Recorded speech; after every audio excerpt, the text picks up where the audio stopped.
Primeiro livro de Samuel, capítulo 1, versículo 8, diz assim: Então Eucana, seu marido, lhe disse: Ana, por que choras? E por que não comes? E por que está mal teu coração? Não te sou eu melhor do que 10 filhos? Então Ana se levantou depois que comeram e beberam em Siló. E Eli, sacerdote, estava sentado numa cadeira, junto a um pilar do templo do Senhor. Ela, pois, com amargura de alma, orou ao Senhor e chorou abundantemente.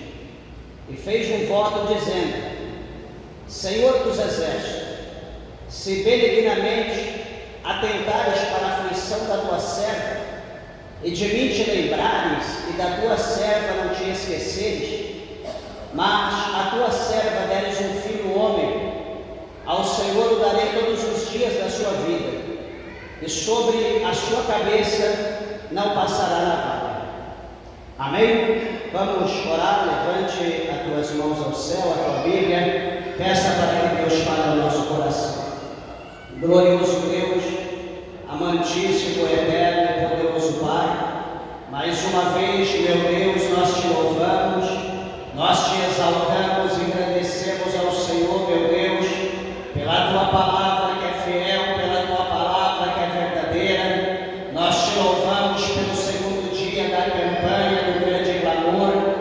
Amado Deus, atenta para mim, para a vida dos meus irmãos, das minhas irmãs, para todos aqueles que com propósito no coração, meu Deus, diante da tua presença se encontra nesta noite. Fala, Senhor, com aqueles que estão perto, aqueles que estão longe. Alimenta a nossa alma e nos fortalece, segundo a tua bondade, a tua misericórdia, pois é o que nós te pedimos e te agradecemos, em nome de Jesus Cristo. Amém. Podeis assentar, meus irmãos. Desocupem vossas mãos e dê uma salva de palmas para a igreja de Jesus. Graças a Deus. Meus irmãos, uma palavra bastante conhecida. Imagino que todos que frequentam a casa de Deus já ouviram falar de Ana, de Eucana e de Penina. É uma família que vivia nessa época na poligamia, pois era permitido, e nós sabemos, e nós olhamos aqui para essa palavra e nós vemos que estava havendo uma guerra, uma briga, uma intriga dentro da família, porque Penina, a Bíblia diz que todo ano ela tinha um filho, todo ano o Senhor dava filhos para ela. Porém, Ana, também que era a outra esposa de Eucana, passava ano, entrava ano e Ana não tinha filhos, né? A sua madre, diz a Bíblia, estava fechada pelo Senhor, né? O próprio Deus fechou a madre de Ana, diz a Bíblia, para que ela não tivesse filhos. E veja bem, meus irmãos, que no antigo Israel a esterilidade ela era vista como uma maldição ou como uma desonra, né? Maldição e desonra tanto para o homem quanto para a mulher, né? Ambos que eram estéreis. E as mulheres muitas das vezes eram julgadas, né, por sua capacidade de gerar filhos. E quando nós olhamos para essa palavra aqui, nós vamos ver que Ana, ela era julgada, né, todo dia ou todo ano pela incapacidade de gerar filhos, o que a colocava numa posição, né, de vulnerabilidade social. Era vulnerável na sociedade, no lugar onde ela vivia, em Ramá. E uma coisa que chama a nossa atenção, que Ana sentia nessa pressão de uma maneira profunda, porque todos aqueles que são humilhados, né, pela sociedade, pelas pessoas, devido a um problema, devido a uma deficiência, né, isso leva a pessoa a uma depressão, né? Se a pessoa não vigiar muito, leva a uma depressão profunda. Mas a resposta a qual deu Ana à sociedade foi uma resposta de perseverança espiritual e de fé na atual circunstância que ela estava vivendo. Eu quero, nessa noite, falar aos irmãos acerca dessa perseverança e acerca da fé dessa mulher chamada Ana, uma mulher como qualquer um aqui de vocês, uma pessoa sanguínea como qualquer uma de nós, que ela estava passando por um processo de luta, um processo de humilhação, a qual talvez era para ela ter entrado numa depressão aguda, crônica, mas ela preferiu não dar lugar à sua carne, não dar lugar ao diabo, mas ela preferiu buscar a presença de Deus, daquele que tudo pôde fazer por ela e também pode fazer pela nossa vida.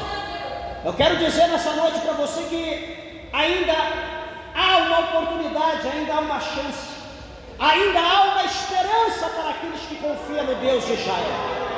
Eu quero dizer uma coisa que muitos podem pensar que Deus não existe, outros possam pensar que Deus está morto, mas eu quero dizer que Deus está vivo, e Ele está bem vivo, e os seus olhos estão como chama de fogo, contemplando tanto os maus quanto os bons que habitam nessa terra.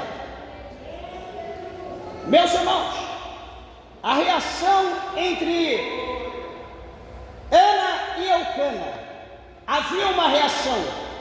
Veja bem que Eucana, aqui nesse versículo 8 que nós acabamos de ler, Eucana faz uma série de perguntas para Ana, né? Faz aqui pelo menos umas 4 ou 5 perguntas nesse versículo de número 8.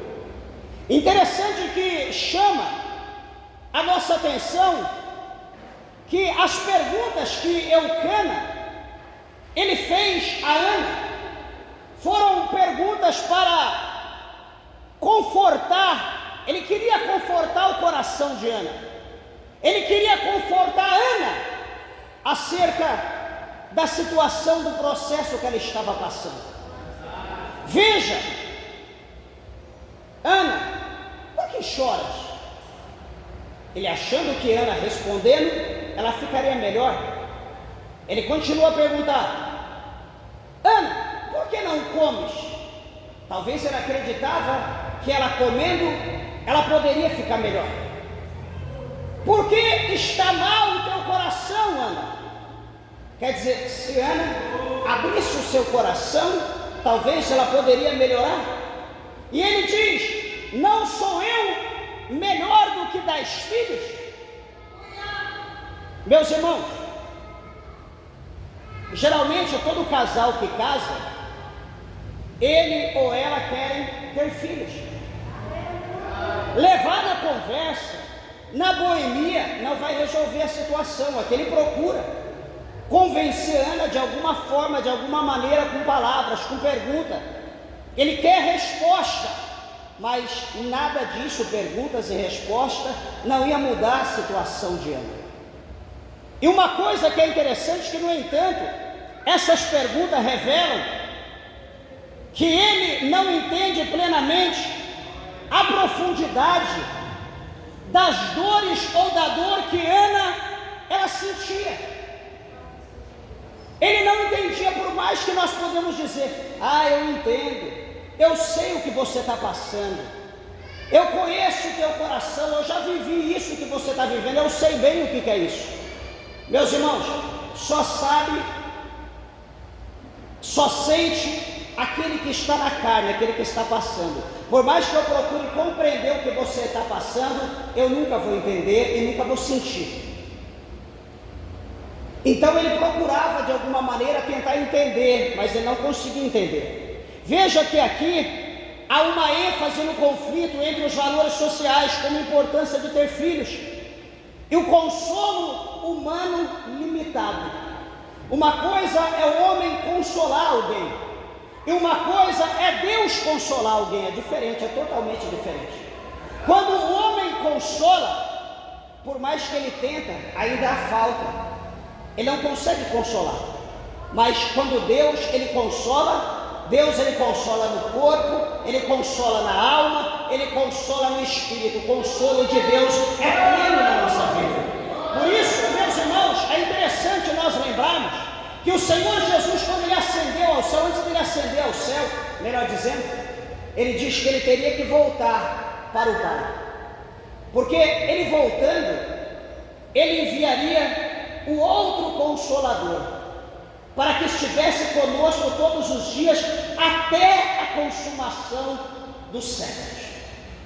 Então, o Espírito Santo de Deus, ele é o Consolador pleno da minha vida, da tua vida, da vida da igreja. Por mais que as pessoas não te entendam, por mais que as pessoas não te compreendam, mas o Espírito de Deus, ele te compreende, ele te conforta, ele te consola, e é ele que intercede por você juntamente a Deus, é o Espírito Santo. Uma coisa que é interessante, meus amados irmãos, que Eucana, ele tenta convencer Ana de que o seu amor por ela deveria ser suficiente, mas a dor de Ana transcende o ato conjugal. Eucana queria mostrar aqui, dizendo: olha, não sou eu melhor do que 10 filhos. Ele estava mostrando que o amor que ele tinha por Ana, o amor que ele dava para Ana, para ele era o suficiente, e Ana também tinha que ter isso como suficiente. Só que uma coisa que nós podemos observar, que a dor de Ana, a dor que ela sentia por não ter filho, era muito além do que o amor que ela recebia. O amor suporta tudo, mas essa dor que Ana estava passando, sentindo, era muito grande. E o que vai acontecer, meus irmãos? Qual é o mistério disso? Às vezes, nós precisamos entender que a dor espiritual ou emocional, ela não é facilmente entendida pelas pessoas ao nosso redor. Não é assim? As pessoas às vezes não entendem, as pessoas não compreendem. E às vezes, por nós não entendermos ou por nós não compreendermos o que nós fazemos, lançamos pedra, como nós vamos ver aqui adiante, a partir do verso 12 desse capítulo 1 de 1 Samuel. O que a Bíblia vai mostrar para nós? Vai mostrar que havia um sacerdote conhecido chamado Eli, que esse sacerdote, ele vendo Ana no seu processo, ele olha para os lábios de Ana, ele olha para as lágrimas que escorrem nos seus olhos, e ele começa a pensar, ele começa a maquinar alguma coisa a respeito de Ana. Ele não entende o que ela está passando, ele não entende o sofrimento. Para ele o amor era o suficiente, mas Ana estava precisando de algo que só Deus poderia conceder a ela. Meus irmãos, talvez você aqui nessa noite está pedindo algo que mulher nenhuma pode te dar, homem nenhum pode te dar, ou talvez que te dê não é o suficiente.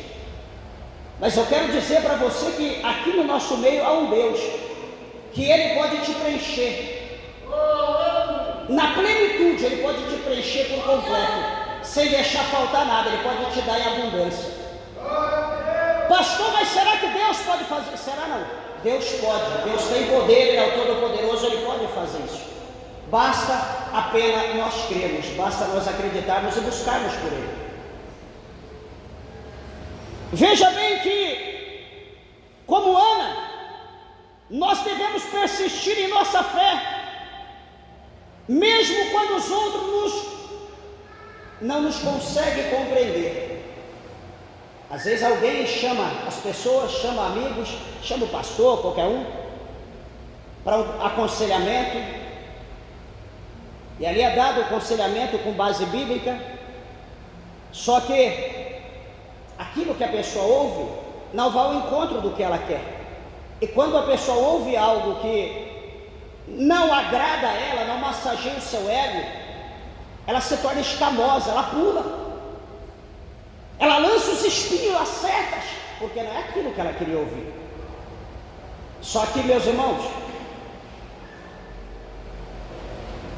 a palavra que sai da boca de Deus, ela não volta vazia para ele, diz o Isaías. A palavra de Deus, ela tem poder. E nem sempre aquilo que nós queremos ouvir é o que Deus quer falar conosco. Nós queremos ouvir X, Deus quer falar Y. E o que prevalece? Aquilo que Deus quer falar, porque Deus conhece o nosso amanhã, nós não conhecemos o nosso amanhã. E veja uma coisa, aqui no verso de número 10, a palavra do Senhor vai mostrar para nós a amargura de Ana. As palavras de Eucana não confortavam o seu coração, porque o versículo 10 diz: ela, pois, com amargura de alma, orou ao Senhor. A sua alma estava amarga. Ela teve consolo de Eucana, mas o consolo não foi suficiente. Outros a consolavam, talvez pessoas apoiavam. Não, Ana, fica tranquila, amanhã você vai conseguir. Não conseguiu esse ano, o próximo ano você vai conseguir. Não deu certo esse mês, mas quem sabe no próximo. Isso são palavras vazias, são palavras que não mudam a vida de Ana, não dava perspectiva para ela. Por quê? Porque o versículo 10 diz que ela estava com a sua alma amarga. Não sei se alguém aqui já ficou amargurado de alma. Não é qualquer coisa. Não, é que ontem eu tive um problema. Não é isso. Isso é coisa superficial. Eu estou amargurado de alma. Que nada que possa acontecer ao teu redor te traz alegria, prazer. Nada. Talvez se eu fosse para uma praia, talvez se eu ganhasse um carro novo, talvez se eu tivesse um salário melhor, talvez se eu conseguisse uma causa na justiça. Para Ana, nada estava bom. Viagem, marido, comer, beber, ouro, prata, nada trazia alegria para o coração de Ana. Talvez poucos de nós passamos pelo que Ana passou. Ou talvez nunca passamos ainda, queira Deus que nós não passamos. Porque Ana aqui, ela foi sábia. Nesse momento aqui, quando Ana estava amargurada de alma, a palavra, veja bem, a palavra hebraica para amargura, ela é usada também para descrever situações de sofrimento extremo. Por exemplo, podemos usar sofrimento extremo. A gente lembra quem, por exemplo? Jó. Teve alguém que passou um sofrimento extremo como Jó? Por exemplo, podemos lembrar de Paulo. Os naufrágios, os sofrimentos que Paulo passou foi extremo. Paulo, então, ele é um homem que se caracteriza como um homem que teve amargura de alma. Jó. E também não podemos esquecer do próprio Cristo. O nosso próprio mestre também, ele teve amargura de alma, porque o sofrimento que Cristo passou, nenhum de nós passamos e nunca vai passar. Então ele simboliza sofrimento extremo. Por exemplo, em Êxodo capítulo 1:14, é um exemplo onde o povo de Israel sofreu sobre a escravidão do Egito. Quando nós olhamos no capítulo 1 de Êxodo, capítulo 2, até chegar no 3, nós vamos ver o povo de Israel sendo amassado como se amasse uma massa para fazer pão. Amassa de todo jeito, bate, passa na máquina, bate de novo. Assim estava o povo. Então eles estavam passando por uma amargura de alma muito grande nas suas vidas, na sua família, na sua casa, em tudo. E qual foi a solução para o problema da nação de Israel? A nação do problema foi que toda a nação se reuniu como se fosse uma só pessoa, e todos eles começaram a clamar por Deus unanimemente, como se fosse uma única voz. E aquele clamor chegou com ímpeto, adentrou os céus e chegou diante de Deus. E a Bíblia diz que Deus ouviu, e Deus lembrou da promessa que ele fez a Abraão, a Isaac, a Jacó. Então o Senhor ele decidiu descer para tirar o povo com mãos fortes da terra do Egito. Primeiro, a solução foi o que para o povo de Israel? se achegar a Deus. A solução para o povo de Israel foi adentrar a presença de Deus, se humilhar na presença do Senhor. Quando Jó passou pelo que passou, o que Jó fez foi se lançar em terra, na cinza, e dizer: eu nasci nu, e nu eu vou voltar. Deus me deu, Deus tirou, bendito seja o nome do Senhor. A Bíblia diz que ele se prostra em terra, ele vai adorar a Deus. Meus irmãos, nos momentos difíceis da nossa vida, nos momentos de amargura do nosso coração, que nós não passamos por essa amargura, mas no momento de amargura, nós entendemos que seja uma amargura. O que nós estamos fazendo no momento de amargura? Qual é o recurso que nós estamos buscando? Em que porta nós estamos batendo? A quem nós estamos pedindo por auxílio? Eu estou na igreja, eu sou dizimista, eu sou ofertante, eu sou obreiro, eu sou ministro, enfim. Deus não pode deixar isso acontecer comigo. Por que está acontecendo? Eu não posso passar por isso. Jesus levou sobre ele todas as nossas dores, todas as nossas enfermidades. Eu estou livre, eu não posso passar por isso. E o que acontece? Eu vou dar 2 dias, 3 dias, uma semana. Se Deus não mudar a minha história, o meu cativeiro, eu não vou ser mais crente. A partir de hoje eu não vou mais para a igreja. Se Cristo não agir, se Ele não mudar, se Ele não fizer alguma coisa, problema dele, eu não vou mais para a igreja. Meus irmãos, isso vai trazer em Deus um medo, um pânico, uma depressão. Ele vai se colocar numa posição que os seus dentes vai ficar batendo, tremendo, e ele vai dizer: ai, o que eu faço agora? Ela não vai mais me servir, ele não vai mais me servir, eu tenho que abençoar agora. Eu acho que quando nós queremos tomar tal decisão, nós achamos que Deus vai pensar dessa forma. Igreja, coloque isso na tua cabeça. Deus é Deus, nós somos nós. Deus, Ele existe desde sempre. Salmos 92, versículo 1 e 2, aliás 90, verso 1 e 2, diz que Deus, Ele é de eternidade em eternidade, em eternidade, em eternidade, Ele é. Eu pergunto, o que é eu? O que é você?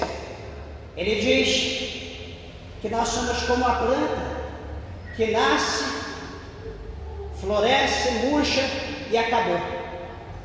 No mesmo salmo ele diz que nós somos como a vigília da noite que passou e não se lembra mais. Então, deixa eu fazer uma advertência com base nessas palavras. Não coloque Deus em parede, a não ser que tu coloques um ídolo, uma imagem, um pedaço de papel, aí é outra coisa. Mas o Criador dos céus e da terra, pelo amor de Deus, não faça isso, não seja tolo, porque você não sabe quem é Deus. Com Deus não se brinca, Deus não se intimida, Deus não se coloca em parede nenhuma, não está em parede. O salmista escreveu que quem é como o Senhor nosso Deus, que está sentado em alto e sublime trono, que Ele se curva para ver os céus e para ver a terra. Deus é Deus, Deus não é ídolo, Deus não é imagem de escultura.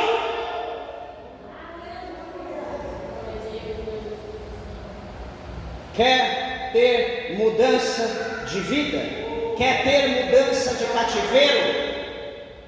Comece a dobrar o teu joelho. Comece a derramar lágrimas diante de Deus. Começa a chorar diante do Senhor e pedir: Deus, quebre o meu coração. Quebre o meu coração de pedra e me dê um coração de carne como o coração do Senhor. Me dê um coração que pensa, um coração que sente, um coração que ama, um coração verdadeiro.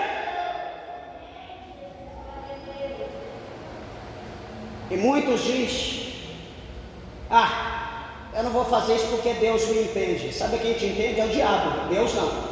Deus não tem compromisso com essa espécie. O negócio com Deus é com quem se humilha, é com quem clama, é com quem busca, é com quem se humilha na sua presença. Aqui está o exemplo de Ana. O que ela fez? O que diz o verso 10? Ela, pois, com amargura de alma, o que ela fez? Orou ao Senhor. O que ela fez? E chorou. De que maneira? Abundantemente. Então aqui está o relato para nós, está claro. Está difícil? O que nós temos que fazer? Orar, dobrar o nosso joelho. O que nós temos que fazer? Chorar abundantemente diante de Deus. Só assim haverá mudança para nós, porque pelo contrário, Deus não vai agir. Não adianta nós engrossar a voz, não adianta nós cuspir para o alto, não adianta nós jogar pedra para o céu, porque tudo isso vai voltar para nós. Tudo isso, Deus está no céu, nós estamos na terra. Essa palavra, meus irmãos, aqui o verso 1, o capítulo 1, verso 14, onde o povo de Israel sofreu sobre a escravidão no Egito. Essa palavra implica dor emocional e espiritual intensa. O emocional e a espiritual intensa, não é moderada, é algo muito profundo. É o que diz o significado da palavra amargura no hebraico. É o significado disso. É uma dor que poucos de nós talvez passamos, que talvez nós vamos viver aqui todo o tempo e nunca vamos passar. A perseverança de Ana é evidente, pois mesmo nessa amargura de alma, Ana continua orando. Meus irmãos, eu já vivi dias na minha vida de prova, de processo. Talvez você ache que a minha vida é boa, é fácil. Eu já vivi dias na minha vida que eu vi a morte diante de mim, não tinha sequer uma pessoa que pudesse me ajudar, me orientar, me instruir, não tinha quem eu recorrer. E o meu recurso foi dobrar o meu joelho na presença de Deus. Sei lá que hora que eu dobrei da madrugada e sei lá que hora que eu levantei. Rasguei o meu coração, chorei diante do Senhor, falei com Deus em lágrimas, porque eu não tinha mais palavra, até que chegou o momento que eu vi, quando a minha vida foi mudada, Deus tirou meu coração, pôs um coração novo, toda a tristeza, toda a dor, toda a amargura, tudo aquilo que eu estava vivendo, aquela traição que estava sobre a minha vida, que é doloroso, a dor da traição. Deus mudou, Deus me transformou. Quando eu levantei do chão, já estava amanhecendo, clareando, e eu já era outra pessoa, e tudo o que haviam me feito, o que haviam falado para mim, eu esqueci, foi limpo do meu coração. Depois encontrei um, encontrei outro, encontrei cada pessoa, abracei, beijei, Jesus te ama, está tudo em paz e fiquei tranquilo. Mas a princípio a vontade era matar alguém, eu mato ou eu morro. Eu sou carne, eu sou sangue, não existe ninguém santo na terra, todos nós somos sanguíneos. Essas coisas passam na nossa vida, só que nós não podemos dar lugar para o diabo. Quando isso chega na nossa vida, o momento da dor, o momento do desespero, o momento de agora, você vai agir, dobra o teu joelho diante dele, cai com a cara no pó, na cinza, diante do inimigo, mostra para ele, não o teu tamanho, mostra que você é pequeno, mas mostra para ele a grandeza do teu Deus. Ele vai bater em retirada, ele vai sair, ele vai ver que Deus é Deus na tua vida, ele vai ver o poder de Deus, ele vai ver que Deus pode mudar a vida dele, pode mudar o coração dele, transformar ele, que era o teu inimigo mortal, no seu verdadeiro amigo, porque agora ele vai aceitar Jesus, ele vai andar contigo na presença de Deus. Canabaçubre a candarabia, pois assim como Ana perseverou em oração, apesar da amargura, somos chamados a buscar Deus, mesmo no momento ou nos momentos de maiores dores que nós podemos passar. Eu já conversei com pessoas, a gente sempre conversa com todo tipo de gente, todo dia, e muitas pessoas acham fácil acha melhor, é mais agradável, é mais amável, é mais prazeroso servir a Deus, buscar Deus na hora da mesa farta, na hora que o vento está soprando ao seu favor. É bom servir a Deus, é bom buscar Deus, é bom ter Deus como seu Senhor. Mas a pergunta é: e no dia mau? E na hora da dor? E na hora do sofrimento? E na hora do desprezo? E na hora que alguém te apedrejar? E na hora que você tropeçar e cair? O que você fará? Você vai continuar sendo amigo de Deus? Você vai continuar sendo servo? Vai continuar sendo servo? Ou você vai jogar tudo para o ar e vai procurar um novo caminho? Caminhos estão aí. Existem N caminhos. Há quem diga que todo caminho leva a Deus. Tudo bem, mas só um leva ao céu. Todos levam a Deus para o dia do juízo, mas só tem um que leva ao céu. É por intermédio de Jesus Cristo. Talvez a tua opção é: não vou frequentar mais a igreja. Talvez a tua opção é: não vou ser mais crente. Talvez a tua opção é: eu vou para o espiritismo, eu vou para a umbanda, para o candomblé, eu vou ser um xexororita, eu vou ser um livre pensador. Tranquilo, a opção é tua. Só que nenhum desses caminhos te levará ao céu, te levará a Deus para o dia do juízo final. Mas para a salvação, esses caminhos não te darão. O versículo 11 mostra o quê? O versículo 11, o contexto geral, a parte A diz: e fez um voto. O foco deste capítulo, desse versículo 11, é o voto. É o voto.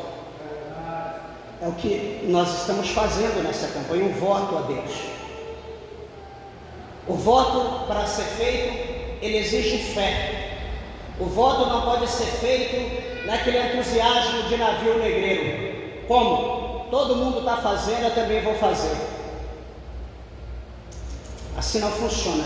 Primeira coisa para se fazer um voto, tem que ter fé. Segunda coisa para se fazer um voto, tem que ter perseverança, porque as coisas nem sempre irão acontecer no dia, na hora que nós queremos. Ah, Senhor, aqui ó, estou aqui com o voto do grande clamor. Está aqui, Deus, ó. Tem que ser exatamente na segunda-feira, 3h45, nem um minuto a mais, nem um a menos desse mês. Amém. De repente você tem a fé para isso, mas não é porque você estabeleceu o mês, o dia, a hora, o momento, a situação que Deus vai agir. Não sei como está a tua fé, a tua comunhão com Deus. De repente você é o Elias da vida no século 21, a gente não sabe. Talvez pela tua palavra: Senhor, cerra os céus. Então vai nascer quase 20 mil queimadas no país esse ano. Talvez é a tua palavra que teve esse poder. De repente agora você pode mudar de ideia e dizer: Deus, que venha chuva sobre todo o Brasil, e amanhã todo o Brasil esteja em água. Quem sabe, né? Talvez esse voto teu possa acontecer de acordo com essa fé. Mas só quem sabe é Deus. Deus conhece o nível da tua fé. Então, a primeira coisa aqui que nós precisamos para fazer um voto é ter fé. Porque, meus irmãos, isso aqui é interessante. Deixa eu mostrar aqui um pouquinho na frente para você entender como muitos às vezes não são contemplados pelo milagre.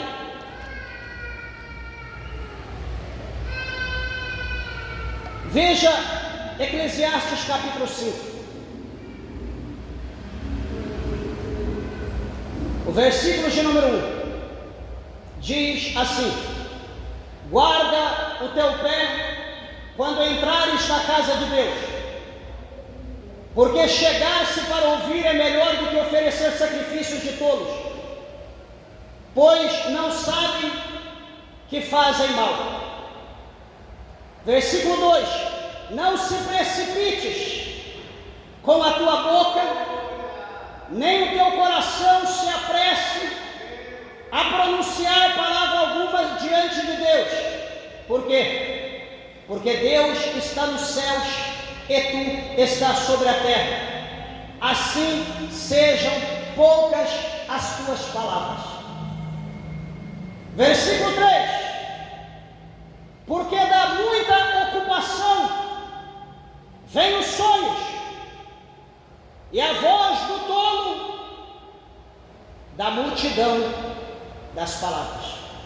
Como que é? Porque da muita ocupação vem os sonhos, e a voz do tolo da multidão das palavras. Quem fala demais, cuidado. Há um ditado aí do Oriente que diz: quem fala demais dá bom dia para o cavalo. Cuidado. Versículo 4: quando a Deus fizeres algum voto, não tardes em cumpri-lo, porque não se agrada de todos. O que votares, paga. Eu sigo. Melhor é que não votes do que votares e não cumprires. Porque nós erramos, porque nós não compreendemos, porque nós não lemos, porque nós não estudamos a palavra de Deus. Ana faz um voto com Deus, prometendo consagrar seu filho como nazireu.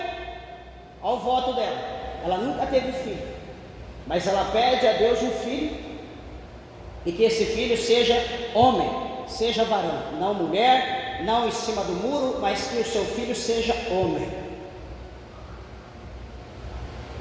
E ela continua: Senhor, eu quero um filho varão, e este filho, quando eu desmamá-lo, eu darei ele na tua casa.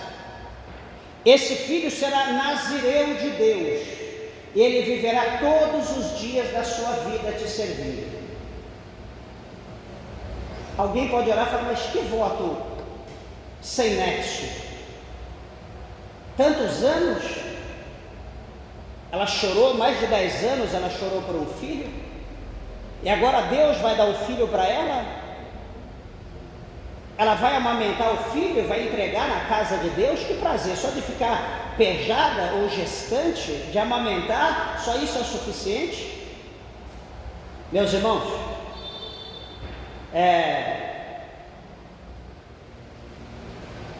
na nossa fidelidade em cumprir o nosso voto com Deus, é onde está a abertura da porta para as providências de Deus subsequentes. Às vezes nós não entendemos, às vezes nós temos a porta fechada e achamos que quando a porta abrir na brechinha só vai ter aquilo que a gente quer. Só que quando a porta se abre, a porta é escancarada, porque a Bíblia fala o quê? Que todo aquele que bate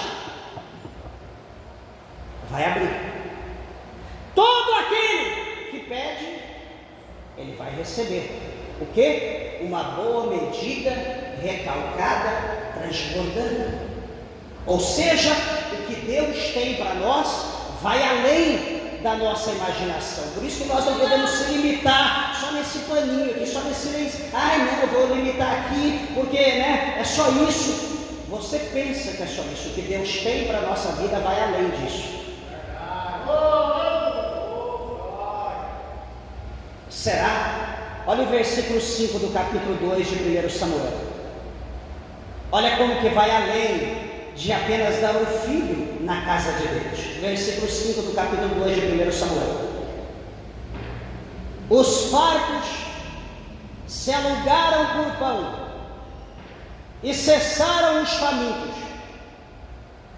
Aquele que estava...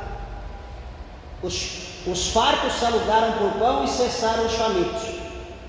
Até a estéril deu à luz a 7 filhos. E a que tinha muitos filhos enfraqueceu. Então aqui a Bíblia está mostrando o que para nós, no versículo 5 do capítulo 2 de 1 Samuel, que Ana deu um. E o que aconteceu com Ana? Ana recebeu 7. Você prefere ficar com 0? Não, pastor, eu quero que Deus, então faça o voto. Só que quando Deus te der a vitória, você terá coragem de cumprir o teu voto? Deixa eu lembrar aqui uma coisa, vem na minha mente agora pelo Espírito Santo. Quando minha esposa trabalhava lá na capital de São Paulo, no shopping center, bem famoso, trabalhava no salão de cabeleireiro, boa profissional, ganhava bem, muito bem. Chegou um dia ela conversando, já havia aceitado Jesus, ela conversando, está prestes a sair, ela conversando com uma cliente, falando acerca do dízimo, e a cliente disse para ela, não, eu não concordo com isso, porque dar 10% de dízimo é muito. Imagina você pegar 10 mil reais, eu vou dar 10%, quanto que eu vou dar? 1.000, é muita coisa dar R$1.000 para a igreja. Então, minha esposa me contou isso, eu falei, não, então vamos fazer o inverso, já que ela acha que 10 é muito, vamos pedir para ela dar 90 então de dízimo, 90% e fica com 10. Talvez os irmãos não entenderam, mas ela estava achando que 10% era muito. Peraí, mas qual que é muito? 90% ou 10%? Certamente 90%, mas ela era tão mirrada que ela achava que 10 era... Nós queremos de Deus. Ana queria o filho, só que Deus agora vai dar o filho para Ana. Por quê? Porque Deus quer ver a fidelidade dela. Senhor, eu quero uma porta de emprego, vou fazer esse voto, quando o Senhor abrir eu vou ser fiel, todo mês em tudo eu vou ser fiel no dízimo. Deus abre a porta, eu estou lá 1 ano, 2, 3, 5 anos sem trabalhar, Deus me dá a vitória, o primeiro pagamento eu recebo. Nunca recebi, tanto tempo sem receber, recebi tanta coisa para comprar, tanta coisa para pagar. Eu olho para aquele valor, aquilo não é nada perto do que eu tenho das minhas despesas. Puxa vida, não vai dar para fazer nada isso aqui, não vai sobrar nem para uma pizza. Só que, e o voto que tu fez lá atrás? De ser dizimista, independente? Não, Deus vai entender, Deus vai compreender que eu estou devendo muito, que eu preciso... Está assim de gente, dizendo que Deus vai entender, que Deus vai compreender. Deus ele vai compreender, ele vai entender quando você for fiel. Quando você honrar o teu compromisso, a tua promessa, Deus vai dizer, esse é fiel, agora o negócio vai mudar na vida dele. Ana deu um filho, o Senhor devolveu 7 para ela. A que tinha muito, que se exaltava, o Senhor fechou a madre dela. Agora é o momento de Ana. Agora é Ana que está em evidência, porque Ana foi fiel, ela cumpriu com o seu voto. Você está entendendo o mistério como que é? Às vezes nós fazemos o voto porque acha que é muito que nós vamos dar, mas é nesse muito que nós achamos que Deus vai superabundar. Não é o que a Bíblia diz? Onde abundou o pecado, superabundou a graça. As coisas de Deus vai além do que nós pensamos, do que nós imaginamos. Uma coisa, ela então promete consagrar o seu filho como nazireu, se Deus concedesse sua petição. Deus concedeu. Esta é uma expressão de fé profunda. Ela não apenas crê que Deus pode realizar o impossível, mas também oferece a Deus o que ela mais deseja, o que ela mais amava. Meus irmãos, como que nós podemos entender isso? É difícil para a gente entender. Um exemplo. Analisemos a vida de Abrão. Ele ficou dos 75 até os 100 anos, carregando o fardo, um peso de uma promessa de ser pai de um filho. Ele ficou 25 anos carregando essa promessa nos seus lombos. Chega a 100 anos, Deus cumpre. Deus dá o filho. O filho vai crescendo, é a alegria de Abraão, é a alegria de Sara, é a alegria de todos os servos de Abraão. Abraão dá tudo o que ele tem para Isaac. Isaac se torna hiper rico, extremamente abençoado financeiramente. Isaac está crescendo, está sendo jovem, chega lá cerca de 12 anos, 14 anos, 15. O capítulo 22 de Gênesis vai dizer que o Senhor Deus bate lá no coração de Abraão e diz: Abraão.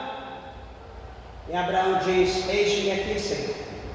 Ele diz: Abraão, pegue para mim o teu filho, o teu único filho, o filho que tu amas, que saiu das suas entranhas. Pega o teu filho, chamado Isaac, e eu quero que tu ofereças ele para mim em sacrifício, em uma das montanhas que eu te mostrarei.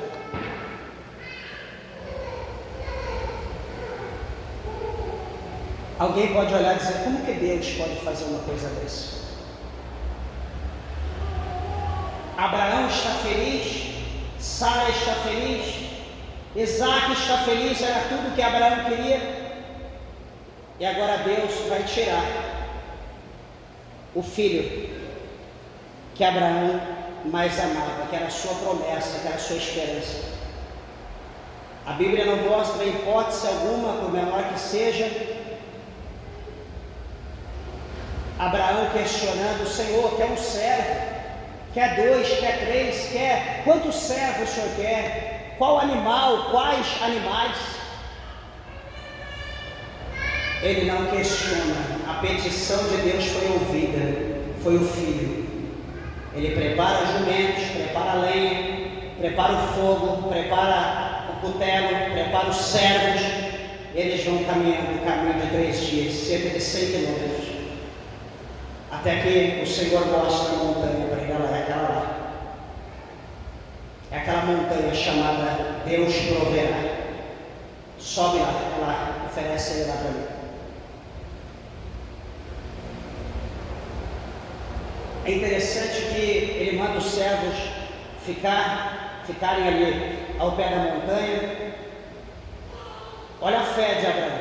Ele diz: ficai-vos aqui, porque eu irei com o moço adorar a Deus, e nós adoraremos ao Senhor, e nós então voltaremos. Fiquem aqui. O negócio é eu, o moço e Deus. Fiquem aqui, logo nós vamos retornar. Meus irmãos, o Novo Testamento, ele diz que a fé de Abraão era tão grande, era tão imensa, era tão maravilhosa, que Abraão, ele queria oferecer Isaac em sacrifício, ia queimar ele, ia ficar só a cinza, mas ele acreditava que daquela cinza Deus poderia levantar, ressuscitar novamente o seu filho, trazendo a vida. Quem entende, meus irmãos, uma coisa dessa? É difícil da gente entender. O oferecer do filho a Deus por intermédio de Abraão, e o oferecer o filho de Ana à casa de Deus, para ele ficar toda a sua vida como um nazireu de Deus. É difícil de entender isso. É aquilo que a gente ama, é aquilo que é parte da gente, aquilo que é o nosso sangue. É difícil.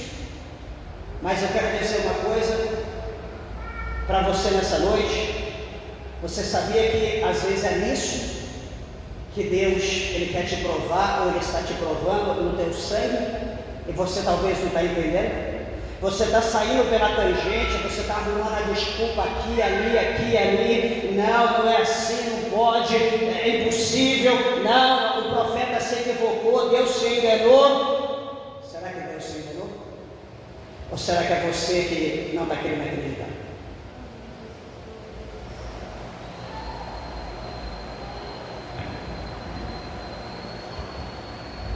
A fé de Ana não se limitou a pedir. ela se comprometeu a dedicar ao Senhor o fruto do seu coração, ou o fruto da sua oração. Esse tipo de fé sacrificial e de perseverança é uma lição poderosa para os crentes, para a igreja de Deus nos dias de hoje. Eu quero encerrar aqui essa pregação dizendo aos meus irmãos que, em meio a todos os nossos problemas, dificuldades da vida, talvez você está esperando um dia ensolarado, talvez você está esperando o dia D, mas e se eu disser para você que esse dia talvez não possa chegar? Porque o nosso mestre, no capítulo 16, verso 33 de João, ele diz: eu digo isso para que em mim vós tenhais paz.